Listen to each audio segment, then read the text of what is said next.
Welcome to బీజేటీవీ. ముందుగా headlines చూద్దాం. P4 foundation పై CM Chandrababu సమీక్ష. పాలనలో పారదర్శకతపై సీఎం చంద్రబాబు దృష్టి. జిల్లాల కలెక్టర్లతో జూమ్ ద్వారా సమీక్ష. పథకాలపై అవగాహన పెంచేలా చర్యలు. వెంకయ్యనాయుడు కీలక వ్యాఖ్యలు. రాజకీయాల్లో బూతు మాటలు ఫ్యాషన్ అయ్యాయని విమర్శ. యువత సంస్కారాన్ని పాటించాల్సిన అవసరం ఉందని వెల్లడి. వ్యక్తిగత దూషణలు హుందాతనానికి భిన్నమని హెచ్చరిక. భాషపై నాయకులు ఆత్మ పరిశీలన చేసుకోవాలని హితవు. జగన్ తో లీగల్ సెల్ న్యాయవాదుల భేటీ. న్యాయ పోరాటంపై లీగల్ సెల్ కు జగన్ మార్గనిర్దేశం. పార్టీ పరిరక్షణకు న్యాయవాదుల పాత్ర కీలకం. కేసులపై న్యాయ పోరాటం మరింత ఉద్దీపనపై చర్చ. కేసీఆర్ నీటి ఒప్పందాలపై హరీష్ వ్యాఖ్యలు. నీటి ఒప్పందాల్లో కేసీఆర్ పారదర్శకతను వివరించిన హరీష్. నీటి ఒప్పందంపై కాంగ్రెస్ విమర్శలు అవాస్తవమని వ్యాఖ్య.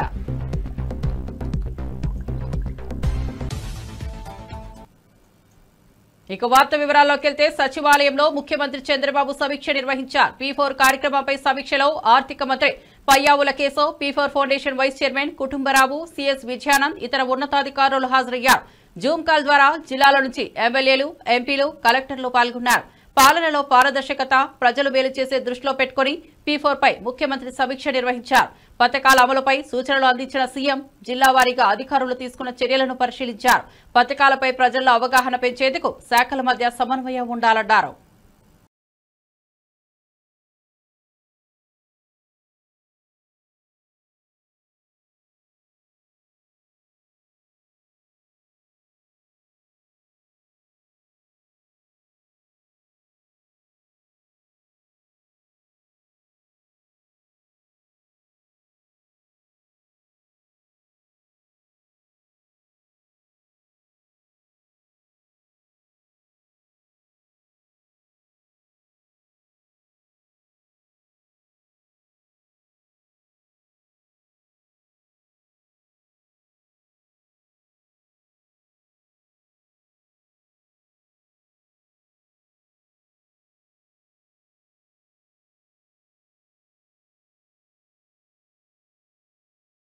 కేంద్రానికి చిత్తశుద్ది ఉంటే బీసీలకు బిల్లు తీసుకురావాలని మంత్రి వాకిటి శ్రీహరి డిమాండ్ చేశారు. రాహుల్ గాంధీ, రేవంత్ బీసీ కాకపోయినా శాస్త్రీయంగా కులగణన చేస్తూ ముందుకు వెళ్తున్నారని తెలిపారు. తెలంగాణలో ముస్లింలను పక్కన పెడితే బిల్లు మద్దతిస్తామంటూ బీజేపీ నేతలు చెబుతున్నారని అన్నారు. ఆంధ్ర, గుజరాత్లలో మైనార్టీలను పక్కన ఎందుకు పెట్టలేదని ప్రశ్నించారు. తెలంగాణ విషయానికి వచ్చేసరికి ఎందుకంత బాధ అని విమర్శించారు. బీసీలను వేదికలపై పొగుడుతూ వాస్తవంలో నిర్లక్ష్యం చేయడమే బీజేపీ ధోరణి అని మండిపడ్డారు. ఒక బీసీలే కాదు, ఎస్సీలెంత, ఎస్టీలెంత, బీసీలెంత, మైనార్టీలెంత, అగ్రవర్ణాలు ఎన్ని, ఇవన్నీ కూడా లెక్కకు తీసి మరి 56% ఉన్నటువంటి వెనుకబడ్డ జాతుల్లో 42% ఖచ్చితంగా మేము రిజర్వేషన్ ప్రక్రియలో ముందుకు తీసుకుపోతామనే మాటను బిల్లుగా పాస్ చేసి షెడ్యూల్ 9లో పెట్టి క్లియర్ చేయవలసిందిగా భారతీయ జనతా పార్టీ అధికారంలో ఉన్నటువంటి సెంట్రల్ గవర్నమెంట్ పంపించడం జరిగింది. బాధ అంతా ఎక్కడ వస్తుందంటే బీసీలకు సంబంధించి వచ్చిన ప్రతి సందర్భంలో కూడా ఏదో ఒక రకంగా మోకాలు అడ్డేసి దీన్ని కానీయకుండా చేసే ప్రయత్నం జరుగుతుందని భయమవుతూ ఉంది. రాహుల్ గాంధీ గారు బీసీ కాదు, రేవంత్ రెడ్డి గారు కూడా బీసీ కాదు. మరి ఇద్దరు బీసీలు కాకున్నా కూడా తమ అధికారంలోకి వస్తే వెనుకబడ్డ జాతులకు ఒక అవకాశం కల్పిస్తామనేటువంటి సందర్భాన్ని ఇంత స్పష్టంగా ఒక సైంటిఫిక్గా కులగణన చేసి ఈ నిష్పత్తిలో ఇస్తామంటే ఒక ఆయన అంటాడు 50% దాటొద్దని, ఇంకొక ఆయన అంటాడు మైనారిటీస్ని పక్కకు పెడితే మేము సపోర్ట్ చేస్తామని. నేను భారతీయ జనతా పార్టీ సంబంధించిన ముఖ్య నాయకులతో కోరుతా ఉన్నా, దయచేసి ఎన్నిసార్లు ఇదే సబ్జెక్టు మాట్లాడతాం. నిజంగా కూడా చిత్తశుద్ధి ఉంటే తెలంగాణలో మైనారిటీలు పక్క పెట్టమని అడుగుతున్నారు కదా, మరి గుజరాత్లో ఎందుకు పక్కకు పెట్టడం లేదు? ఇద్దరు కలిసి అధికారంలోకి వచ్చారు కదా ఆంధ్రప్రదేశ్లో, అక్కడ ఎందుకు పక్కకు పెట్టడం లేదు? మోదీ గారేమో వాళ్ళ మాటలతో చెప్తా ఉన్నారు. పెద్ద ఆయన ప్రధానమంత్రి గారు ఏమని, ఇగో మైనారిటీకి ఈ విధంగా మేము మైనారిటీతో పాటు ఇంకా 70 వెనుకబడ్డ జాతులని ఈ విధంగా సహకారం చేస్తామని. మరి తెలంగాణ వచ్చేంత వరకు ఎందుకు ఇంత బాధ నాకు అర్థం కావటంలే. ఉమ్మడి కృష్ణా, గుంటూరు జిల్లాలకు చెందిన వైఎస్ఆర్సీపీ లీగల్ సెల్ న్యాయవాదులతో పార్టీ అధ్యక్షుడు మాజీ ముఖ్యమంత్రి వైఎస్ జగన్ సమావేశమయ్యారు. న్యాయ పోరాటాన్ని మరింత ఉద్దీపన చేసే దిశగా సూచనలు ఇచ్చారు. పార్టీ పరిరక్షణ, కార్యకర్తల హక్కుల కోసం న్యాయవాదులు చేపట్టాల్సిన బాధ్యతలపై చర్చించారని సమాచారం. రాష్ట్రంలో కక్షపూరితంగా పెట్టిన కేసులపై న్యాయపరంగా ఎలా ఎదురు నిలవాలో జగన్ వివరించారు. న్యాయవాదుల మద్దతుతో పార్టీ బలోపేతం కావచ్చని అభిప్రాయపడ్డారు.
వెంకటేష్ నాయుడు వైఎస్ఆర్ కాంగ్రెస్ నేత కాదని ఎల్లో మీడియా ఆరోపిస్తోందని, కానీ ఆయనకు చంద్రబాబు, లోకేష్, బాలకృష్ణ, ఎంపీలు భరత్, పెమ్మసాని వంటి నేతలతో సాన్నిహిత్యం ఉందని టీజీఆర్ సుధాకర్ బాబు విమర్శించారు. సిట్ అధికారులు ఈ అంశాలపై కూడా విచారణ జరపాలన్నారు. ఎల్లో మీడియా దుష్ప్రచారంతో ప్రజలు తప్పుదారి పడుతున్నారని చెప్పారు. వెంకటేష్ నాయుడు రాజకీయ సంబంధాలపై ఉన్నత స్థాయి విచారణ జరిపించి నిజం వెలుగులోకి తేవాలని డిమాండ్ చేశారు. రామోజీరావు గారు, చంద్రబాబు నాయుడు గారు, యనమల రామకృష్ణుడు గారు తదితర ఒక సమూహం అంతా ఏ విధంగా అయితే ఒక ప్లాన్డ్ ఆర్గనైజ్డ్ కుట్రని, చంద్రబాబు నాయుడు యొక్క కుట్రలు ఎప్పుడు కూడా యాదృచ్ఛికంగా జరిగినట్టుండవు, అకస్మాత్తుగా ఉండవు. ఒక పకడ్బందీ ప్లాన్తో ఒక అనూహ్యమైనటువంటి ప్రజలను మభ్యపెట్టడానికి కావాల్సిన మంత్రాంగం అంతా వాడతాడు. దానిలో నుంచి అరుణ్ అనే వ్యక్తిని అక్కడ ఫామ్ హౌస్లో తప్పుడు వాగ్మూలం ఇప్పించుకొని ఈయన వైఎస్ఆర్సీపీ మీద బురద జల్లించే కార్యక్రమానికి వాడుకున్న మాట నిజమా కాదా? ఈ వెంకటేష్ నాయుడు డబ్బులు లెక్క పెడుతున్నట్టుగా ఒక వీడియో వాళ్ళ మీడియాలో రిలీజ్ చేశారు. మంచిది. ఆ వీడియోలో 2000 రూపాయల నోట్లు కూడా ఉన్నాయి. నేనేం అడగట్లా, రాష్ట్ర ప్రజలారా, మేధావులారా, మీడియా మిత్రులారా, అధిపతులారా, పరిశీలకులారా, ఆయా టీవీ డిబేట్లో కూర్చొని బాగా బ్రహ్మాండంగా విశ్లేషించే విశ్లేషకులారా, 2000 రూపాయల నోట్లు ఈ రాష్ట్రంలోకి ప్రవేశించింది ఎప్పుడు, వెనక్కి తీసుకుంది ఎప్పుడు? 2000 రూపాయల నోట్లు ఈ రాష్ట్రంలోకి ప్రవేశించింది 2013 సంవత్సరంలో. సరిగ్గా 10 సంవత్సరాల తర్వాత 2000 రూపాయల నోట్లను వెనక్కి తీసుకున్నారు. ఈ వెంకటేష్ నాయుడు లెక్క పెడుతున్నట్టుగా చూపించిన నోట్ల కట్లలో 2000 రూపాయల నోట్ల కట్ట కూడా ఉంది. అంటే ఇప్పుడు డిమానిటైజేషన్కు ముందు 2000 రూపాయల నోటు లేదు. అంటే 2013కు ముందు 2000 రూపాయల నోటు లేదు. 2013 నుంచి 2023 మధ్యలో 2000 రూపాయల నోటు ఉంది. ఈ 2013 నుంచి 2023, 2013 నుంచి 14 రాష్ట్రాన్ని పరిపాలించింది ఎవరు? తెలుగుదేశం పార్టీ, చంద్రబాబు నాయుడు. 19 నుంచి 24 వరకు వైఎస్ జగన్మోహన్ రెడ్డి గారు పరిపాలించారు. 23లోనే 2000 రూపాయల నోట్లను కేంద్ర ప్రభుత్వం వెనక్కి తీసేసుకుంది. ఎవరి దగ్గర ఉన్న 2000 రూపాయల నోట్లైనా వెనక్కి తీసేసుకుంది. ఒకవేళ అది 2023 తర్వాత కనుక ఆ డబ్బులు ఈ వెంకటేష్ నాయుడు లెక్క పెట్టుండుంటే ఆ 2000 రూపాయల నోట్ల కట్లు నోట్ల మధ్యలో ఎందుకున్నాయి అని అడుగుతుంది వైఎస్ఆర్సీపీ. ఇక్కడ వెంకటేష్ నాయుడు తప్పు చేశాడా? ఆ డబ్బులు ఎక్కడి నుంచి వచ్చింది, ఎందుకు వచ్చినవి? ఆ డబ్బులు నిజంగానే వెంకటేష్ నాయుడువా? ఆయన క్రైమ్ చేశాడా, ఆయన నేరం చేశాడా? అది మా వాదం కాదు, మాకు సంబంధం లేదు. వైఎస్ఆర్ కాంగ్రెస్ పార్టీకి ఏమాత్రం సంబంధం లేదు. వెంకటేష్ నాయుడు అనేవాడు ఏ పార్టీకి సంబంధించిన వాడు అనే దానిలో మీరు 2 రోజుల నుంచి ఈనాడు, ఆంధ్రజ్యోతిలలో చాలా ప్రముఖంగా ఆ వెంకటేష్ నాయుడును మాకు జతగలుపుతూ వైఎస్ఆర్సీపీతో ఆయనకు సంబంధాలు ఉన్నాయని, వైఎస్ఆర్ కాంగ్రెస్ పార్టీకి సంబంధించిన వాడేనని, చెవిరెడ్డి భాస్కర్ రెడ్డికి అత్యంత అనుంగ శిష్యుడని, భాస్కర్ రెడ్డి ఆంతరంగికుడని, చెవిరెడ్డి భాస్కర్ రెడ్డి గారికి సంబంధించిన ఆర్థిక లావాదేవీలను ఈయనే చూశాడని మీరు ఒక అభియోగం మోపారు. దానికి ఆధారంగా ఒక ఫోటోను విడుదల చేశారు. అది మార్ఫింగ్ ఫోటోనా, తలకాయ తీసి తలకాయ పెట్టారా, మీరు ఏం చేశారో నాకు తెలియదు. అది విచారణ అధికారులే విచారించాలా. మరి ఇప్పుడు ఈ ఫోటో ఏమిటి? రాష్ట్ర ప్రజలు చూడండి. ఈ వెంకటేష్ నాయుడు 2024లో నారా చంద్రబాబు నాయుడు ముఖ్యమంత్రి అయిన తదుపరి ఈ రాష్ట్ర ముఖ్యమంత్రితో దిగిన ఫోటో. ఈయన ఏ పార్టీ వాడు? అది వదిలేద్దాం. షాడో ముఖ్యమంత్రి గారైన నారా లోకేష్ గారితో అదే వెంకటేష్ నాయుడు దిగిన ఫోటో. ఈయన ఏ పార్టీ వాడు? ముఖ్యమంత్రితో దిగాడండి, షాడో ముఖ్యమంత్రి గారితో దిగాడు. ముఖ్యమంత్రి గారికి సన్మానం.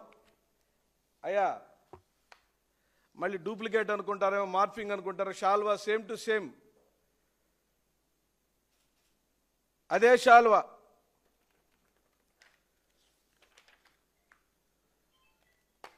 ముఖ్యమంత్రి బావమర్ది గారు, సినిమా యాక్టర్ గారు, ఎన్టీఆర్ గారు కుమారుడు, హిందూపురం ఎమ్మెల్యే నందమూరి బాలకృష్ణ గారితో దిగిన ఫోటో.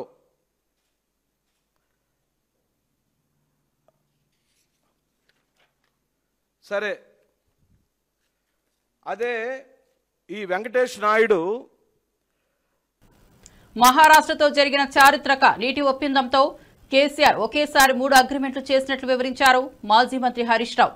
ఆనాడు కాంగ్రెస్ నేత ఉత్తమ్ కుమార్ రెడ్డి మీరు 152 మీటర్లకు అగ్రిమెంట్ ఎలా తగ్గిస్తారని ప్రశ్నించగా దానికి కేసీఆర్ స్పందిస్తూ నువ్వు 152 మీటర్లకు అగ్రిమెంట్ చేసినట్లు నిరూపిస్తే నేనే రాజీనామా చేస్తానని సవాల్ విసిరారని తెలిపారు. ఈ వ్యాఖ్యలతో అప్పటి నీటి ఒప్పందంలో కేసీఆర్ పారదర్శకంగా వ్యవహరించినట్లు స్పష్టం చేసిన హరీష్ రావు కాంగ్రెస్ చేస్తున్న విమర్శలు పూర్తిగా అవాస్తవమని, వాటిని ప్రజలు నమ్మవద్దని హితవు పలికారు.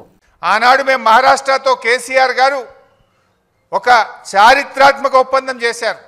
అటు మేడిగడ్డకు, ఇటు వార్ధా మీద, అటు చెనాకా కొరాటాకు ఒకేసారి 3 అగ్రిమెంట్లు చేసినారు. అంటే ఇచ్చిపుచ్చుకునే ధోరణితో మహారాష్ట్రను ఒప్పించి మెప్పించి 3 అగ్రిమెంట్లు చేశారు. ఆనాడు ఉత్తమ్ కుమార్ రెడ్డి మాట్లాడతాడు. ఏమని మాట్లాడిందంటే లేలే మేము ఆల్రెడీ 152 మీటర్లకు అగ్రిమెంట్ చేసినాం, నువ్వు ఎట్ట తగ్గించినవు అన్నాడు. ఆనాడు ఎయిర్పోర్ట్లో కేసీఆర్ గారు మాట్లాడారు, ఉత్తమ్ కుమార్ రెడ్డి నువ్వు 152 మీటర్లకు అగ్రిమెంట్ చేసుంటే ఇంకా గంట సేపు నేను ఇన్నే ఉంటా, నువ్వు రా, ఆ అగ్రిమెంట్ నాకు చూపి నేను ఇక్కడ నుంచి రాజ్ భవన్కు పోయి రాజీనామా చేస్తాను. ఆ రోజు కేసీఆర్ గారు సవాల్ చేశారు. ఇది నేను నోటి మాట చెప్తలే, నా వీడియో కూడా మీరు చూడండి కావాలంటే. ఆనాడు కేసీఆర్ గారు బేగంపేట ఎయిర్పోర్ట్లో ఆనాటి ఉత్తమ్ కుమార్ రెడ్డి ఫేక్ మాటలకు, గోబల్స్ మాటలకు ఏ రకంగా సవాల్ విసిరినారో ఒక్కసారి చూద్దాం. ఈ రాష్ట్ర ప్రదేశ్ కాంగ్రెస్ కమిటీ అధ్యక్షుడు ఉత్తమ్ కుమార్ రెడ్డి, ఆయనతో పాటు శాసనసభలో ప్రతిపక్ష నాయకుడు జానారెడ్డి ఇద్దరు కలిసి ఏం మాట్లాడతారు? 152 మీటర్లకు తమ్మిడిహట్టి ఒప్పందం కుదిరింది అని మాట్లాడారు. ఉత్తమ్ కుమార్ రెడ్డి, నీవు నిజంగా నిజాయితీ ఉన్నవాడవైతే నేను ఎట్లయినా బేగంపేట ఎయిర్పోర్ట్లో ఇంకో అర్ధగంట 40 నిమిషాలు ఉంటా. నీకు దమ్ముంటే ఆ ఒప్పందం కాగితం తీసుకొని బేగంపేట ఎయిర్పోర్టుకు రా. ఒకవేళ అది నిజమే అయితే ఇక్కడి నుంచి నేను ఇంటికి పోను, రాజ్భవన్కు అయినా రాజీనామా సమర్పిస్తాను మనవి చేస్తా ఉన్నాను.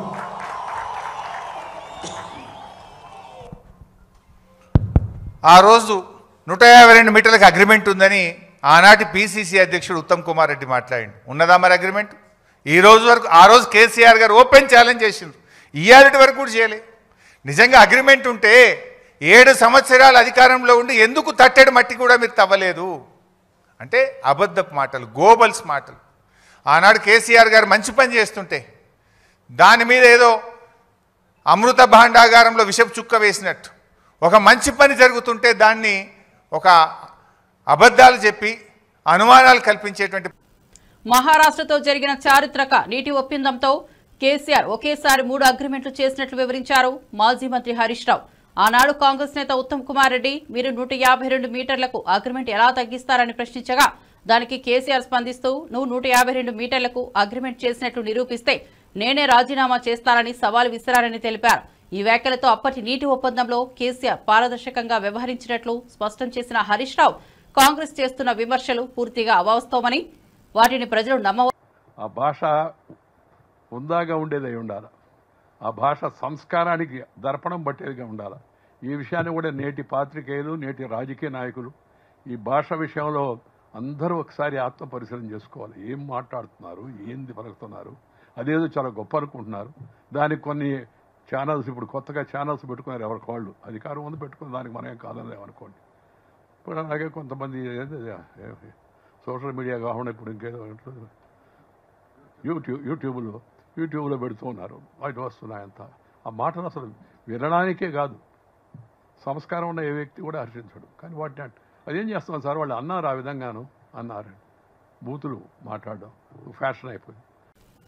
మాజీ ఎంపీ వంగాగీత మాట్లాడుతూ రాష్ట్రంలో గత 15 నెలలుగా శాంతి భద్రతలు లోపించాయని ఆరోపించారు.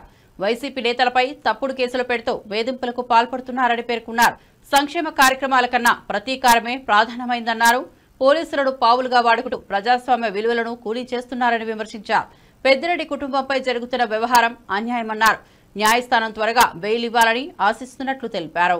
అక్రమ కేసులు బనాయించమంటున్నారు, జైళ్లలో పెట్టి మగ్గించమంటున్నారు. అందుకే మేము కోరుతున్నాం న్యాయస్థానాల్ని ఆంధ్రప్రదేశ్లో వచ్చే కేసులు ఏవైతే ఎవరి పరిధిలోకి వస్తాయో న్యాయాధీశులన్నీ కూడా పరిశీలించాలి. ఇప్పటికే కొన్ని కేసుల్లో మరి కొంతమంది మీడియాకు సంబంధించిన వ్యక్తులు అరెస్ట్ అయినప్పుడు కొంతమంది న్యాయవాదులు ప్రశ్నించి ఎఫ్ఐఆర్లు వెనక్కి పంపిన సంగతులు కూడా ఉన్నాయి. అంటే మీరు ఇందులో ఈ సెక్షన్లు ఎందుకు వేశారని క్వశ్చన్ చేసినవి కూడా ఉన్నాయి. అంటే ఎవరి ప్రకారం ఈ కేసులు నడుస్తున్నాయి, ఎవరి ప్రకారం ఎఫ్ఐఆర్లు ఫెయిల్ అవుతున్నాయి అనేది మరి చూడాల్సిన అవసరం ఇప్పుడు అందరి మీద ఉంది. ప్రజలందరూ వీటిని గమనించాల్సిన అవసరం ఉంది. మా మిథున్ రెడ్డి గారు మరి ఇందాకే చెప్పడం జరిగింది, ఆయన రాజకీయంగా ఎంతో ఉన్నతమైన వ్యక్తి, ఉన్నతమైన కుటుంబం నుంచి వచ్చిన వ్యక్తి, ప్రజల పట్ల శ్రద్ధ గల వ్యక్తి, నియోజకవర్గంలో 3 సార్లు ప్రజల అభిమానాన్ని పెంచుకున్న వ్యక్తి, గెలుపొందిన వ్యక్తి, పార్లమెంటరీ మరి ఆ లోక్సభ లీడర్గా మేమందరం కలిసి ఉన్నప్పుడు పనిచేసిన వ్యక్తి. అటువంటి వ్యక్తిని ఏమీ లేకపోయినా అక్రమంగా ఇందులోకి చేసి అరెస్ట్ చేయటం అనేది మేము తీవ్రంగా ఖండిస్తూ న్యాయస్థానం తొందరగా ఆయనకి బెయిల్ మంజూరు చేయాలని, అదేవిధంగా తప్పనిసరిగా ఆయన ముందే చెప్పడం జరిగింది, ఈ కేసుల్లో మీరు నిజాలు నిరూపించండి, ఇవన్నీ అక్రమ కేసులు, తప్పకుండా ఈ కేసుల నుంచి బయటపడాలని మేమందరం కోరుతూ ఈ ప్రభుత్వాన్ని ఇలాంటి అక్రమ అరెస్టులను ఆపమని చెప్పి మేము డిమాండ్ చేస్తా ఉన్నాం. పెద్దిరెడ్డి కుటుంబాన్ని లక్ష్యంగా చేసుకుని రెడ్ బుక్ పేరుతో వైసీపీని అనగదొక్కే కుట్ర సాగుతోందని మాజీ ఎమ్మెల్యే జక్కంపూడి రాజా అన్నారు. పెద్దిరెడ్డి కుటుంబ కష్టంతో ఎదిగిందన్నారు. వారి వ్యాపారాల వల్ల వేల మందికి ఉపాధి లభిస్తోందన్నారు. రాజకీయ ప్రయోజనాల కోసం తప్పుదోవ పట్టించే ప్రయత్నం సాగుతోందన్నారు. అశ్లీలంగా వ్యవహరిస్తే కుక్కచావు చేస్తారని ఘాటు వ్యాఖ్యలు చేశారు. ఇది రాజకీయ వేధింపుల తీవ్ర రూపమని పేర్కొన్నారు. ఆంధ్రప్రదేశ్ రాష్ట్రంలో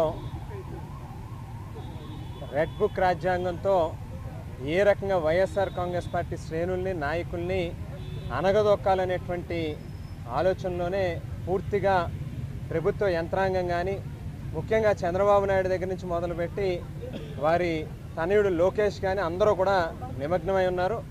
ఎన్నికల్లో ఇచ్చినటువంటి వాగ్దానాలనేమో గాలి కొదిలేసి వారి సమయాన్నంతా కూడా దీని మీదే వెచ్చించేటటువంటి ప్రయత్నం చేస్తూ ఉన్నారు. ఇవాళ మిథున్ రెడ్డి గారు గౌరవ పార్లమెంట్ సభ్యులు పుట్టుకతోనే గోల్డెన్ స్పూన్తో పుట్టినటువంటి వ్యక్తి.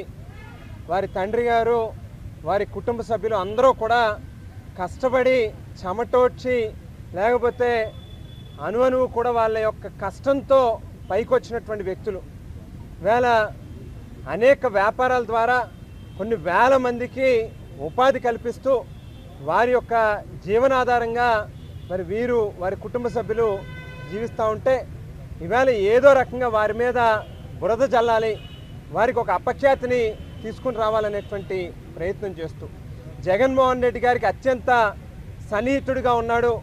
వైఎస్ఆర్ కాంగ్రెస్ పార్టీలో ఒక బలమైనటువంటి నాయకుడిగా, ఒక వెన్నుముక్కగా ఉన్నాడు కాబట్టి ఆయన ఏదో రకంగా హెరాస్ చేయాలి, ఇబ్బందులకు గురి చేయాలి అనేటువంటి ఆలోచనతో ఒక పార్లమెంట్ సభ్యుడికి మరి రాష్ట్రంలో జరిగేటటువంటి పాలసీ మ్యాటర్స్తో ఏ రకమైనటువంటి సంబంధాలు లేనప్పటికీ కూడా మరి గతంలో వైఎస్ఆర్ కాంగ్రెస్ పార్టీ ప్రభుత్వంలో ఏదో అవినీతి జరిగిపోయిందని, ఒక స్కామ్ జరిగిందని లేనటువంటి ఒక అభూత కల్పనని సృష్టించి కట్టుకథలు అల్లి మరి ఈవేళ జగన్మోహన్ రెడ్డి గారికి సన్నిహితుడిగా ఉన్నటువంటి వారందరినీ కూడా ఇబ్బందులకు గురి చేయాలనేటువంటి ప్రయత్నంలో భాగంగానే మిథున్ రెడ్డి గారి మీద కూడా లేనటువంటి ఆరోపణల్ని మరి అభియోగాల్ని వారి మీద సృష్టించి ఈవేళ కేసులు పెట్టి లోపల పెట్టి జైల్లో పెట్టి మరి ఏ రకంగా ట్రీట్ చేస్తూ ఉన్నారనేటువంటిది నిజంగా చూస్తే ఎవరికైనా కూడా కంట్లో నీరు వచ్చేటటువంటి పరిస్థితే.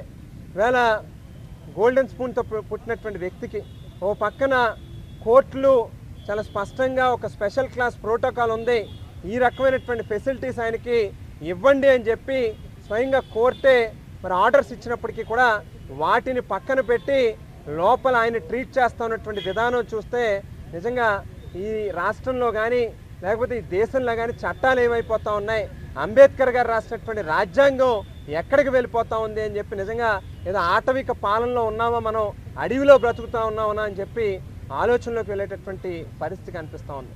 వేళ చంద్రబాబు నాయుడు గారికి ఒక్కటే చెప్తా ఉన్నాం, మీకు మాదిరిగా 2 ఎకరాలు భూమి నుంచి వేల లక్షల కోట్ల రూపాయల అవినీతితో లేకపోతే అక్రమ సంపాదనతో సంపాదించుకున్నటువంటి డబ్బులు కాదు ఇవాళ వారి దగ్గర పెద్దిరెడ్డి రామచంద్రారెడ్డి గారి కుటుంబం దగ్గర ఉన్నది. వాళ్ళకి కష్టపడి వారి యొక్క మైండ్లో లేకపోతే వారి యొక్క కష్టాన్ని ఉపయోగించుకుని డబ్బులు సంపాదించో లేకపోతే 10 మందికి ఆ సంపాదించినటువంటి డబ్బుల నుంచి పేదవాళ్ళకి ఏ రకంగా ఉపయోగపడాలి, 10 మందికి ఏ రకంగా మేలు చేయాలి అనేటువంటి ఆలోచనతో ఉండేటటువంటి కుటుంబమే తప్పితే ఏ రకంగానూ కూడా పేదవాళ్ళ డబ్బులో లేకపోతే ప్రభుత్వం తాలూకా డబ్బులను జేబుల్లో వేసుకునేటటువంటి పరిస్థితి కానీ అవసరం కానీ వాళ్ళకి లేదు. మీరు 1,00,000 కోట్లని మొదలుపెట్టినటువంటి అభియోగాన్ని ఈవేళ 1000 కోట్లకి 300 కోట్లకి 400 కోట్లకి తీసుకొచ్చారు. అంటే కేవలం లేనటువంటి కథని ఈవేళ ఏ రకంగా మసాలాలు జోడించి కథల్ని ప్రభుత్వాన్ని ఈవేళ కేవలం జగన్మోహన్ రెడ్డి గారికి సంబంధించినటువంటి వారిని ఇబ్బంది పెట్టాలనేటువంటి దాని మీదే మీ సమయాన్ని వెచ్చిస్తూ ఉన్నారు. ఇది ఏ రకంగానూ కూడా మంచిది కాదు. చాలా క్లియర్గా ఒకటే చెప్తా ఉన్నాం, ఈ రకమైనటువంటి పాపాలకి విశాఖ ఉక్కును సెయిల్లో విలీనం చేయాలన్న కేంద్ర నిశ్చయాన్ని బీజేపీ రాష్ట్ర అధ్యక్షుడు పురంధేశ్వరి మాధవ్ స్పష్టం చేశారు. గుంటూరులో అరండల్పేట పార్కు వద్ద చాయ్ పే చర్చ కార్యక్రమంలో పాల్గొన్న ఆయన కూటమి పాలన కేంద్ర పథకాలపై స్థానికులతో చర్చించారు. శంకర్ విలాస్ ఆర్ఓబీ డిజైన్ మార్పు అంశంపై వ్యాపారులు వినతి పత్రం అందించగా సమీక్షిస్తామని భరోసా ఇచ్చారు. కార్మికులతో కలిసి విశాఖ ఉక్కును కాపాడతామని మాధవ్ చెప్పారు. భారతదేశంలో బానిసత్వపు ఆనవాళ్లను తొలగించేందుకు కేంద్రం కృషి చేస్తోందని చెప్పారు. ఈ క్రమంలో గుంటూరులో జిన్నా టవర్ పేరు మార్పు అంశాన్ని ప్రస్తావించారు. బీజేపీ ప్రభుత్వం చేస్తున్న ఈ చర్యలు రాజకీయ చర్చనీయాంశంగా మారాయి. ఆ యొక్క స్టీల్ ప్లాంట్ రక్షణ కోసం గతంలో అటల్ బిహారీ వాజ్పేయి గారి నేతృత్వంలో 1,400 కోట్ల రూపాయలు డెట్ నుంచి ఈక్విటీగా మార్చి ఆ విధంగా స్టీల్ ప్లాంట్ ని గతంలో రక్షించడం జరిగింది. మరొకసారి స్టీల్ ప్లాంట్ అనేక కష్టాల్లో పడి పూర్తి స్థాయిలో దాన్ని స్ట్రాటజిక్ సేల్ చేయాలని ఒక నేపథ్యంలో ఆ యొక్క అక్కడ ఎంప్లాయీస్ మేము కూడా కోరుకునే అంశం దాని సాధ్యాలు ఏ విధంగా చేయాలి, దాని కారణంగా సేల్ ఏ విధంగా ఉపయోగం, ఏ విధంగా ఆరోగ్యాలకు ఉపయోగం ఇవన్నీ కూడా ఆలోచన చేసుకుంటున్నాం. ఇవాళ స్టీల్ ప్లాంట్ మంచి కార్మికులందరి యొక్క సంఘటన శక్తి అందరూ కలిసి ఆలోచన చేసుకుంటున్నాం. ఆ విధంగా దాన్ని పూర్తి స్థాయిలో రక్షించాలని మేము చేస్తున్నాం. బద్వేలు పోరుమావిలలో వైఎస్సార్ కాంగ్రెస్ కార్యాలయంలో ఎమ్మెల్సీ డీసీ గోవిందరెడ్డి మాట్లాడుతూ రాష్ట్రంలోని రైతాంగం తీవ్రంగా నష్టపోతోందని మండిపడ్డారు. చంద్రబాబు హామీ ఇచ్చిన భరోసా కనిపించడం లేదన్నారు. వైఎస్సార్సీపీ ప్రభుత్వంలో ప్రతి రైతుకు 13,500 వరకు భరోసా అందించామని గుర్తు చేశారు. ప్రస్తుతం కూటమి ప్రభుత్వం కేవలం 5,000 ఇచ్చిందని విమర్శించారు. ఆర్బీకేలు నిర్వీర్యమయ్యాయని, రైతుల ప్రైవేట్ దుకాణాల్లో అధిక ధరలకు ఎరువులు కొనాల్సిన పరిస్థితి ఏర్పడిందన్నారు. ఎరువుల ధర 100 నుంచి 255 వరకు పెరిగిందని, దీనిపై ప్రభుత్వం స్పందించకపోవడం బాధాకరమన్నారు. రైతుల పరిస్థితిపై ప్రభుత్వం చలనం చూపకపోవడం అత్యంత దురదృష్టకరమన్నారు. ఈ సందర్భంగా తెలియజేస్తున్నాను, ఒక్కొక్క కిలో కోకా గింజలు 550కి కొనుగోలు చేస్తామని చెప్పి మంత్రి సమక్షంలో చెప్పి అమలు చేయకపోవడం ఈ సందర్భంగా నేను తెలియజేస్తున్నాను. ఆక్వా రైతుల పరిస్థితి కూడా అదే విధంగా ఉందని చెప్పి కూడా ఈ సందర్భంగా తెలియజేస్తున్నా. ఆక్వా రైతులు కూడా ఒకప్పుడు జగనన్న ప్రభుత్వంలో ఒక్కొక్క మరి 280 రూపాయల వరకు కూడా ఒక్కొక్క కౌంటు ధర పలుకుతే ఇప్పుడు 200 రూపాయల కంటే కింద ఉందని చెప్పి కూడా ఈ సందర్భంగా తెలియజేస్తున్నాం. మిర్చి రైతుల విషయం మనం చూసాం. ఏ విధంగా గుంటూరు ప్రాంతంలో ఆ రైతులు పడినటువంటి ఇబ్బందులు. మిర్చి ధర 27,000కు పైగా మరి జగనన్న ప్రభుత్వం పలుకుతే ఇప్పుడు 8,000 నుంచి 10,000కు కూడా పలకని విషయాన్ని ఈ సందర్భంగా తెలియజేస్తున్నాను. అదేవిధంగా పొగాకు రైతులు ఏ విధంగా ఇబ్బంది పడుతున్నారో మనం అందరం చూస్తున్నాం. ఒకప్పుడు పొగాకు ధర వైఎస్ఆర్సీపీ ప్రభుత్వంలో కిలో పొగాకు ధర అత్యధికంగా 366 దాకా పలికితే నేడు 200 రూపాయలు కూడా లేనటువంటి విషయాన్ని కూడా ఈ సందర్భంగా తెలియజేస్తున్నాం.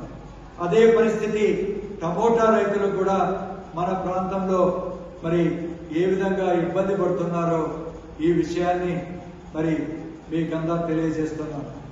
ఈ విధంగా మరి అన్ని రకాల రైతులందరూ కూడా ఇబ్బంది పడుతున్నటువంటి విషయం.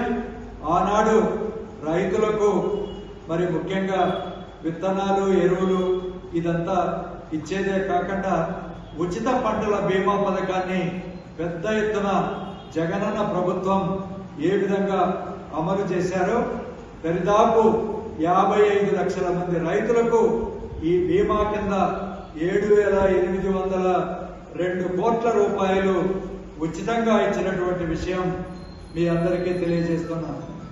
అదేవిధంగా ఉచిత విద్యుత్ అమలుకు ఫీడర్ల సామర్థ్యం పెంచేందుకు 1,700 కోట్ల రూపాయలు జగనన్న ప్రభుత్వం వెచ్చించినటువంటి విషయం ఈ సందర్భంగా తెలియజేస్తున్నాను.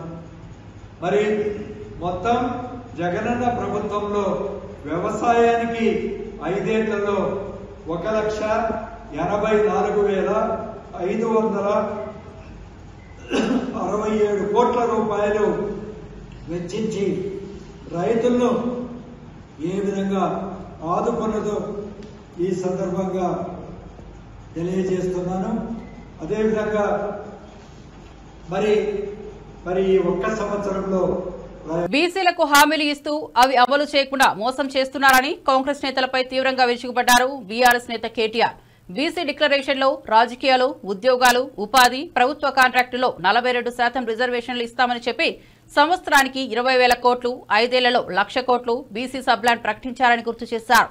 రిజర్వేషన్లపై కాకపోయినా మిగిలిన అంశాలన్నీ ప్రభుత్వ చేతిలో ఉండి అవి అమలు చేయకపోవడం దోపిడీనని విమర్శించారు.